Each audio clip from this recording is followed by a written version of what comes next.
Hey friends, welcome back to the channel with more of the Big Bang Theory. This is season 1, episode 10, and last time we had Leonard and Sheldon fighting over this paper, this experiment that they worked on together, and they were just, Sheldon was so condescending, and Leonard was a little bit too to the audience, quite a bit, but excited to see where we go next from here.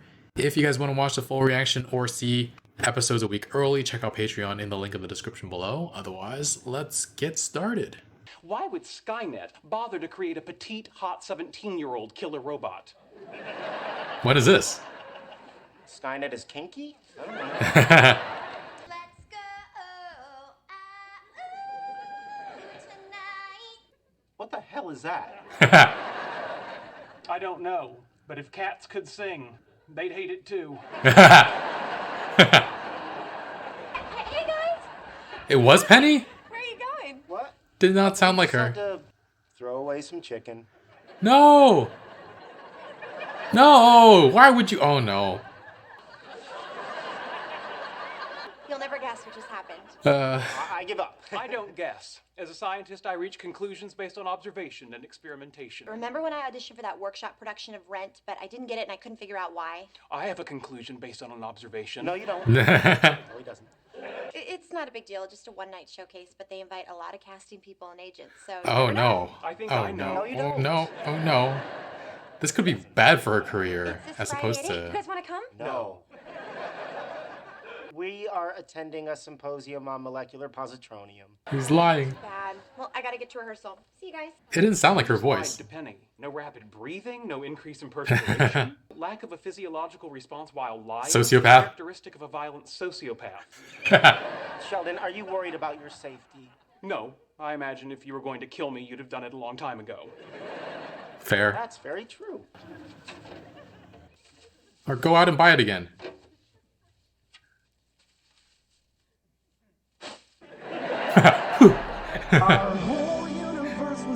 Now it's fixed. Now it's all good.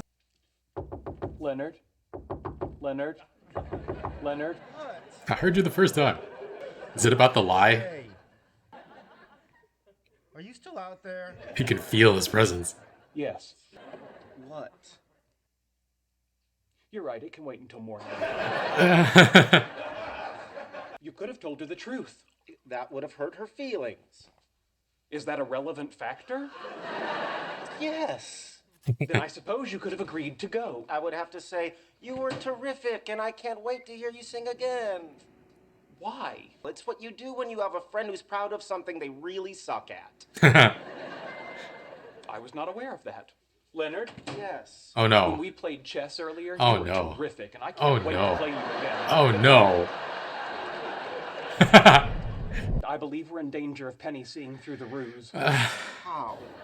If she were to log on to www.socalphysicsgroup.org She won't. bippity boppity boo, our pants are metaphorically on fire. Bippity boppity boo. Has he never told a lie Penny. before? Oh my god. Penny! Penny! He lied, and I'm feeling very Ooh. uncomfortable about it. Well, imagine how I'm feeling. Hungry? Tired? I'm sorry, this really isn't my strong suit. Evidently. Why would you tell her I lied? To help you. I'm sorry, I'm not seeing the help. She was going to see through your lie eventually, so I told her that you were lying to protect me. Penny now believes that on Friday night, we're going to participate in my cousin Leopold's drug intervention. Oh. Do you have a cousin Leopold? No, I made him up. I think you'd call him Lee. While you were sleeping, I was weaving an unravelable web. Unraveled. Unravelable. Yes. Why would I go to a drug intervention for your cousin? Ah, because it's in Long Beach, and I don't drive. Fair. To Long Beach? No, of course not. There's no cousin Leo. There's no intervention. Focus, Leonard. Oh, come on. He goes back into rehab. Yes, but he can relapse if Penny ever invites us to hear her sing again. See, I told Penny that you would be embarrassed if you knew that she found out that you had lied. So she's agreed to operate as if the original law is still in force. Okay. So you didn't have to tell Leonard at all. A lot of friends would let their friend go alone, but that's not who you are. You Aw. are the kind of guy who stands by a friend when he has a symposium to go to. I don't know what to say. It's okay, Leonard. Oh, okay. All right, good. Oh boy, group hug. No. We're going to a symposium on molecular positronium They- given by Dr. Emil Farman-Farmian. They might Farman know. Farmian is speaking and you're bogarting the symposium? I don't know what to say. I don't know what to say. It's your Millennium Falcon, you and Chewbacca do whatever you want to do. Chewbacca. Me and Princess Leia here will find some other way to spend it. Princess Leia. Howard, wait. No. Leonard lied to me. Isn't that right, Leonard? I don't know what to say. I don't know what to say. It's okay, I do. He made up the whole story about the symposium with Dr. Farman-Farmian. Good for you. Farmian. Because he didn't want Sheldon to be embarrassed. Every family in America has a relative holed up in a garage somewhere huffing paint thinner. No, I'm lost too. I think she skipped a step. No, look, Sheldon's Skip the cousin step. Leo escaped rehab. Leonard is driving Sheldon down there to help him through this because he's such a good man. Another hug? Thank you. No, thank you. Another undeserved All right, hug. guys, good luck. Sheldon doesn't have a drug-addicted cousin, Leopold. Too bad. Always wanted to go to Long Beach. It's a very nice community. The Queen Mary is docked there. Once the largest ocean liner in the world, it's now a hotel and restaurant where they host a surprisingly gripping murder mystery dinner. Oh, Sounds like fun. Shotgun. No. are we actually going? Wait, are we really going to Long Beach? Leonard? Oh my God. Let it go, Sheldon. I've been doing some research on addiction, both the biochemical and behavioral aspects, and I think there's a problem with the current version of our lie. I have realized that the Leo I described would not have agreed to go to rehab, Why not? because Leo's a middle child. This is going around. You didn't read the bio, did you? I've got a solution. Great, what is it? Get out! We are in our current predicament because of your initial and totally inadequate deceit. I'm just trying to clean up after your mess. Oh, damn. We'll talk in the morning. He brought home a Leo? I am Sheldon's cousin Leo. Oh, I'm 26 years old. I'm originally from 26. Denton, Texas. He's reading it. We just went over this. As the quintessential Oh my middle God. child, your addiction is rooted in your unmet need for attention. Oh, Sheldon, are we really gonna go with pop psychology? For your information, this is all based on solid research. He's a research assistant in the particle physics lab, but he also minored in theater at MIT. It's more of a double major, actually. why? Well, you see, while Leo would not have gone into rehab, it is completely plausible that we would have talked him into leaving the motel and coming home with us. Oh, Sheldon, this is my motivation. Is that Penny? Just have fun with it. Oh, wow. We weren't able to convince him to go to rehab. Oh, well, based on what you told me, I'm not surprised. Sheldon! But we did convince him to leave the motel. Come say hello. This is Penny, our friend and neighbor. Hi, Leo. This is gonna unravel. Feeling. Have you ever woken up in a flea bag motel covered in your own vomit next to a transsexual prostitute? No. Then don't ask me how I'm feeling. Yikes. well, that's Leo. This wasn't a big turnout, but they both really seemed to like it. Both. There were only 2 people there? By the end, yeah. Oh, no. Damn you, Chapman, Oregon! The Subic Bay Naval Station, a young boy on the cusp of manhood. He reached out to a man who promised to introduce him to a merciful, loving God, but who instead introduced him to a gin-pickled tongue shoved down his adolescent throat. Whoa. Don't forget his genetic predisposition towards addiction. That's never been proven. There have been studies. Not double-blind studies. How could there be a double-blind study? It Double-blind would be the study. control group. I have a video of me singing last night. Do you want to see it? No. Gee, why wouldn't I? Oh no. This is even better than you coming to the showcase because now I get to watch you watch me. Yeah. Your parents made the right decision. Ooh. I cannot work like this.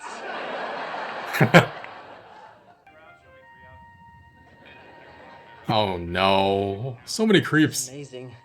Leo, you are a very sweet, really funny guy. Oh no. One day at a time. How long is he going to stay here? He's a homeless drug addict, Leonard. Where's he going to go? Boy, you have a lot to learn about lying. That's the whole episode? Oh god. So this might have been one of my least favorite episodes so far. There are definitely really, really good parts, but I think it's just annoyance that we continue to have transphobic jokes in the series. I don't think we've had any since the first two episodes, but yeah, transphobic jokes don't really land with me. Jokes. I get it, it's a different time. This came out like 12 years ago at least, yada, yada, yada, but I just don't understand how it was ever considered funny, because Leo was asking if Penny had ever woken up to a transsexual prostitute as if like it was the worst thing in the world, and it's horrorphobic too. The implication being that he had to hit rock bottom to sleep with such an undesirable being, which is just, I mean, so cruel. And just replace like transsexual prostitute with any other marginalized people, and you realize just how demeaning it is. Like just, ugh. And then Leo cozies up to Penny in such a creepy way. Oh no, poor Penny. So far, I'm enjoying the show, but there are certain moments in the show that make me squirm quite a bit. I can see where the general arc of the story is going. At least I think I do. So definitely looking forward to seeing these characters become better people. I also had a comment saying that these transphobic jokes lay off a bit after the beginning of the series, so hoping that's true as well. I didn't really follow the conversation of Terminator in the beginning because I saw parts of the second one when I was a kid while my parents were watching it, but I remember there was a liquid metal guy, and I remember the scene with the thumbs up in the lava, and I know about I'll Be Back and Come With Me If You Want to Live from pop culture, but they were talking about Skynet creating a young, hot Terminator. When was that? I don't remember. I just know Arnold, and I know the liquid metal guy. I know, I heard that Gabriel Luna also played a Terminator in one of the movies, or is there TV shows? But yeah, haven't seen that either. So curious what they're referring to there. There's just been way too many Terminator movies and works of fiction that I have not been able to follow at all. But who would have thought that Penny was that bad at singing? I was convinced that it was a new neighbor because I was like, that it doesn't even sound like Penny. Because I don't know, definitely didn't think it was the best idea to just not tell her how bad she is. Gently, of course, not like Sheldon was planning on thinking of doing. Because yeah, this is her livelihood, and there are a lot of other roles that aren't that focus on singing. But she's going in front of casting directors that might have a role in casting those too. So she might give them a bad impression based on her singing, that she might not be a good actress in general. So she might miss out on non-singing roles in the future too. I don't know. I don't know how far also singing lessons can go in improving your singing when it's that bad, but at least help her get those somehow or point her in the right direction so she doesn't go out and embarrass herself. She said that there were only 2 people there by the end, which, ugh, poor Penny. And then the lying about what they have to do instead. Sheldon he made the lie so much more complicated than it needed to be. What if she finds out one day, like, that guy, that the guy isn't really Sheldon's cousin? Like, do they come up with an even bigger lie to cover themselves? Like, I don't know how Sheldon... I mean, it's a pretty airtight lie, but the first one was already pretty airtight. She's not going to go look up when the conference is from Dr. Farmian or whatever. But yeah, we have Sheldon knocking on doors so many times now. Leonard. We also have him seemingly learning how to be a little bit more tuned into when people are being rhetorical. Not until he has to make the mistake first before catching and realizing himself that he answered a rhetorical question non-rhetorically. Yeah, he's very bad at guessing how people are feeling. Hungry? Tired? That was pretty funny. I came up with this intricate lie about his cousin Leopold, who was addicted to drugs because he's the middle child. And Sheldon chose that story because it's supposedly embarrassing to have a family member addicted to drugs. And again, like I said, it's been more than a decade since this episode aired. And at least in my experience, I think the stigma around drug use is slowly fading away, like very, very slowly. If you look at now, the difference between now and then, it seems like there are some changes, but it's just not fast enough. But it really depends, I guess, on what communities you live in. Like people, obviously, if you're a person of color, you don't want the police finding you with any type of drugs. But I think the population in general, are more open to the idea of rehabilitation and decriminalization than before.